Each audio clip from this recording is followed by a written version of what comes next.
ఆఫీసర్స్తోని inspection చేపించడం జరిగింది.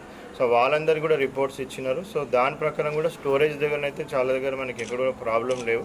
But infrastructure problems ఏమైనా ఉంటే కూడా అవి కూడా రెక్టిఫై చేస్తాం. సో ఎక్కడెక్కడైతే ఫుడ్ సర్వ్ అవుతూ ఉన్నాయో schools, anganwadi centres, residential education institutions, మన దగ్గర ఒక 3 హాస్పిటల్స్లో కూడా సర్వ్ చేస్తున్నాం. అన్ని ప్లేసెస్లో గవర్నమెంట్ ఇన్స్టిట్యూషన్స్ అన్నింటిలో కూడా విత్ ఫుల్ కేర్ ఆ ఫుడ్ సేఫ్టీ స్టాండర్డ్స్ మీట్ అయ్యే విధంగా కూడా అన్ని స్టెప్స్ మనం తీసుకుంటా ఉన్నాము. సో మోస్ట్లీ మనకి ఎక్కడైతే ప్రాబ్లమ్స్ లేవు అని ఉంటే కూడా మేము నోట్ చేసుకుని అవన్నీ ఎప్పటికప్పుడు కూడా రిజాల్వ్ చేయడం జరుగుతుంది. Thank you.